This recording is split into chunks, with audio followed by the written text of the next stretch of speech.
യും ഇവിടെ വന്ന നാരായണന്റെ സുഹൃത്തുക്കളെ ഒരു വ്യക്തിയെ അനുസ്മരിക്കുന്ന ചടങ്ങാണ്. ഈ വ്യക്തി എങ്ങനെ സമൂഹത്തിൽ നമ്മിലൊക്കെ സ്വഭാവമാണ്. എൻ്റെ പൂങ്കാവനമായിട്ടാണ്. എന്തുകൊണ്ട് കുഞ്ഞാരാണ് എന്നിലേക്ക് പൂവായിട്ടല്ല പൂങ്കാവനമായിട്ട് കടന്നു വരുന്നത് എന്നതിൻ്റെ ഉൾപ്പൊരു അവൻ ഇടപെട്ട സമൂഹം ഇതിനെ വളരെ പെട്ടെന്നൊന്ന് അവലോകനം ചെയ്യേണ്ടതായിട്ടുണ്ട്.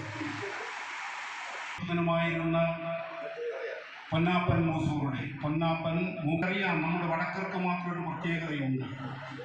ആയിവംശത്തിൽ ജനിച്ച പ്രമുഖരെ മൂപ്പരെന്നും മൂസൂറെന്നും വിളിക്കുന്നത് സർവ്വസാധാരണമാണ്. മുളവിന്നൂർ കേളുമൂന്നൊക്കെ പാശ്ചാത്യർ മനുഷ്യനെ വേർതിരിച്ചിട്ടുണ്ട്. വടക്കൻ കേരളത്തിൻ്റെ മലയോര മേഖലകളിൽ ഒരുപാട് ജന്മിമാർ ആ കാലഘട്ടത്തിൽ ഉണ്ടായിട്ടുണ്ട്.